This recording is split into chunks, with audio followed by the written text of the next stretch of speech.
신앙 고백서 고린도전서 10장 13절 사람이 감당할 시험 밖에는 너희가 당한 것이 없나니 오직 하나님은 미쁘사 너희가 감당하지 못할 시험 당함을 허락하지 아니하시고 시험 당할 즈음에 또한 피할 길을 내서 너희로 능히 감당하게 하시느니라.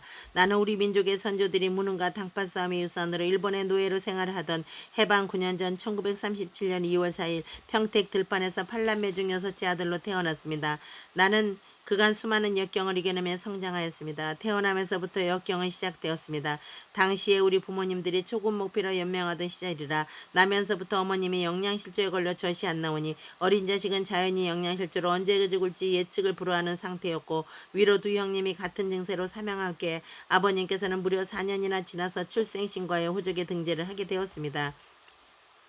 가까스로 출생신고를 하자마자 들에 메어놓은 소를 집으로 끌어오기 위해 가시는 할머니를 따라갔다가 항소불에 받쳐 그 후유증으로 늑마감에 걸려 사경을 헤매기 6개월 만에 극적인 소생을 보게 되었습니다. 하나님의 특별 은총으로 1945년 8월 15일 해방의 기쁨을 맞이하게 되었고 성까지 빼앗겼던 나 자신은 물론 전 국민의 감동은 말이나 글로서 표현할 길이 없었습니다. 그러나 해방이 되면서 우리나라는 한반도 분단의 비극을 아는 채 단일 민족이 남북으로 분열되었습니다. 강대국의 개입으로 이루어진 해방임에도 불구하고 무사한 일주에 빠졌던 우리 민족은 6.25 한국전쟁이라는 비극을 맞이하여 남북한 동포가 500만 명 가까운 사망자를 냈던 것입니다. 눈 깜짝할 사이에 서울이 함락되고 6일 만에 평택을 통과하는 인민군을 보게 되고 격전 중에도 겨우 목숨을 부지하게 되었습니다. 이후 남과 북은 서로 다른 이념 대립과 갈등 속에 남한은 자유민주주의 정부로 대한민국을 수립하고 경제 부흥과 문화와 문명을 발전시키며 새로운 국가 건설을 시작하였고 북한은 소련과 중공의 지원 아래 공산당 정권을 세우고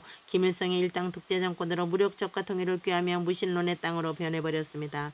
1960년은 우리 대한민국이 다시 비극을 자초한 해였습니다. 부정부패의 자유당 정권은 급기야 3.15 부정선거를 저지르게 되었고 전국에서 이에 항거하는 학생 데모가 일어나게 되었습니다. 나는 당시 고려대학교 3학년 재학 중에 4.19 학생 의거를 맞이하게 되었고 학생 대표로 선발되어 이승만 박사 하야 공고단에 참여하여 시도 중에 당시 경무대 현 청와대 정문 50m 전방까지 진격하게 되었는데 대통령 경호실장 곽영주가 이끄는 경찰의 총격이 시작되었습니다. 어깨 동무하고 스크림을 짜며 전진하던 옆 친구가 머리에 총을 맞아 적십자병원까지 후상시켜라 결국 사망하고 말았습니다. 이 4.19 학생을 그때 수백 명이 사망하였고 수천 명이 총상을 입어 계속 많은 수의 동지들이 죽어가고 있었습니다.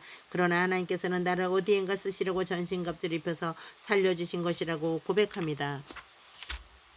1991년 11월 13일에 나는 교통사고로 다시 한번 죽을 뻔한 사건이 있습니다. 포장지를 사서 승용차에 싣고 충청부터 음성소재 공장을 가던 길이었습니다. 거북길에서 대행 트레일러 트럭이 중앙선을 넘어서 내 차를 발견하고는 충돌을 면하고자 급히 핸들을 꺾었으나 차가 워낙 길어서 뒤축으로 내 차 앞부분을 들이받는 내 차는 앞뒤로 완전히 파괴되었으나 운전석만 멀쩡하여 끔찍한 위기에서 극적인 탈출하는 기적을 주신 사건은 분명히 하나님께서 한국상공에 근무하는 청군 처사를 급파하셔서 나의 머리에 투구를 씌우시고 전신갑주를 입혀주신 은총이라고 고백합니다. 세계 선한목자 선교회 한국지부에 참여하여 국내와 해외 선교 사역에 헌신하게 된 은혜의 고백입니다. 미국에 살고 있는 한국 교포의 대표들이 주축이 되어 조국의 교회를 돕는 세계 선한목자 선교회 회장 김동백 목사, 서울 지부장을 내가 맡게 되어 10년 동안의 농어촌 미자립 교회 돕는 데 동참하여 많은 교회를 자립하도록 도왔고 한국의 10개 처소와 중국의 12개 처소의 교회를 세우는 데 동참하였습니다. 지난날을 흘거해 보니 모두가 하나님의 은혜와 하나님의 섭리였음을 고백하게 됩니다.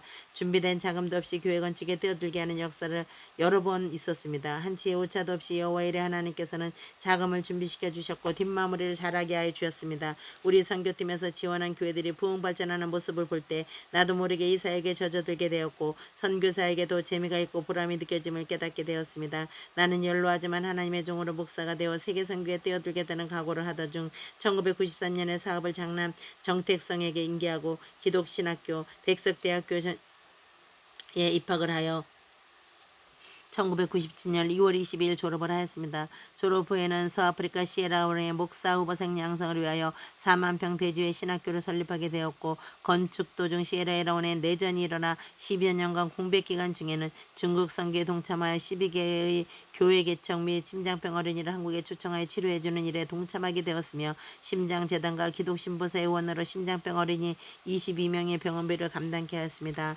시에라레온의 내전이 종식되고 대통령과 부통령의 국민에 의해 선출되는 민주주의 국가가 탄생되었으므로 건축이 중강되었다는 신학교는 2008년에 하나님의 특별 은총으로 완공되었습니다. 현재 3년 과정의 신대원으로 2학년이 제1의 졸업생 후보가 되었습니다. 나는 이제 아프리카의 시에라리온에 가서 제자 양성하고 어린이 사역을 하려고 합니다. 5에서 15세 사이에 희망이 보이는 아이들을 선정하여 7년간 돌보는 사역을 하게 됩니다. 소유 자금은 기아대책본부 국제사업부에서 뒷감당을 하게 됩니다. 저와 저희 아내 안경희 권사 그리고 농업 전문가 박인용 선교사와 동참하게 되어 2009년 11월 16일 출발 예정입니다. 나의 인생 여정에 수차례 죽을 고비도 하나님의 연장을 시켜주셨고 사업의 도산이기도 하나님께 붙들어 주셔서 위기에서 살려주셨습니다. 나는 이러한 하나님의 은혜와 은총의 빚을 갚기 위해 나머지 인생은 아프리카에서 주님의 종들을 가르쳐 길러내는 사역에 바칠 각오가 되어 있습니다. 그동안 살펴주시고 인도하여 주신 하나님께 감사드립니다. 2009년 9월 30일 국제기아대책본부로부터 아프리카 선교사 파송을 받고 정석호 목사